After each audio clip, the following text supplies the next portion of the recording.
ચોમાસા દરમિયાન ઓક્ટોબર મહિનામાં થયેલા પાછોતરા વરસાદને કારણે ખેડૂતોને ભારે નુકસાન થયું હતું, જેનાથી ખેડૂતોને વધારે આશા હતી એવો ખેતરમાં ઉભેલો કપાસનો પાક બળી ગયો હતો, જેથી ખેડૂતોને રાતા પાણીએ રોવાનો વારો આવ્યો હતો, જેથી ખેડૂતોને મોટી નુકસાની ભોગવવાનો વારો આવ્યો હતો। હાલ માર્કેટિંગ યાર્ડમાં ખેડૂતોને કપાસનો પ્રતિ મણ દીઠ ભાવ 1200થી લઈને સૌથી ઊંચો ભાવ 1500 રૂપિયાની આસપાસ ભાવ મળી રહ્યો છે, જેમાં વધારો થાય એવી ખેડૂત દ્વારા માંગ કરવામાં આવી છે।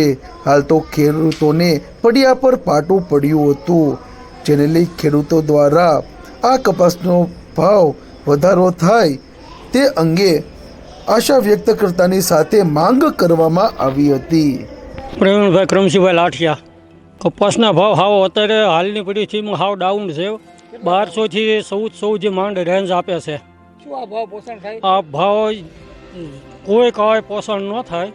આ ભાવ અત્યારે હાલની તકે 2000થી 2500 હોય તો ખેડૂતને 5 રૂપિયામાં હોય। ભાવ જ નથી ને, ભાવ જ હાવ ડાઉન તોય નાખી દીધા સરકારે। મોંઘવારી એવડી, દવાના ભાવ એવડા, ખાતરના બિયારણના ભાગ્યાની ટકાવારી કાઢવાની, એટલે કેમ પોષણ થાય? ઓછામાં ઓછો 2000થી 2500 સામાન્ય ભાવ હોય ને તો કંઈક ખેડૂત સડી ભર થાય।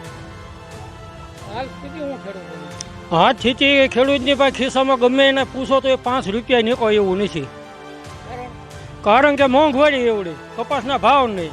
આ લગન 2 પોટકા લઈને વેચવા પડે છે। કપાસના પાકના ભાવ 1200થી લઈ પ્રતિ મણ દીઠ 1500 હોવાથી ખેડૂતો મુશ્કેલીમાં મુકાઈ ગયા છે। કપાસની ખેતીમાં દવા, બિયારણ, ખાતર અને મજૂરીના ભાવ આસમાને પહોંચ્યા છે, જ્યારે બીજી તરફ કપાસનો ભાવ ઓછો હોવાથી ખેડૂતોને પરવડે તેમ નથી, જેથી માર્કેટિંગ યાર્ડમાં કપાસનો પ્રતિ મણ દીઠ ભાવ 2000 રૂપિયા ઉપરાંત રહે તેવી ખેડૂતો દ્વારા માંગ કરવામાં આવી છે। આ સાથે આશાઓ વ્યક્ત કરવામાં આવી છે। છેલ્લે પડેલા વરસાદને કારણે ખેડૂતોના ઊભા પાક બળી ગયા હતા, જેને લઈ મોટી નુકસાની ભોગવવાનો વારો આવ્યો હતો, અને વધુમાં બોટાદ જિલ્લાના ખેડૂતોને રાહત પેકેજમાં સમાવેશ નહીં કરાતા આખરે ખેડૂતોની દયનીય સ્થિતિ ઊભી થઈ હતી, જેથી લઈ ખેડૂતો દ્વારા 2000 ભાવની માંગ કરી રહ્યા છે।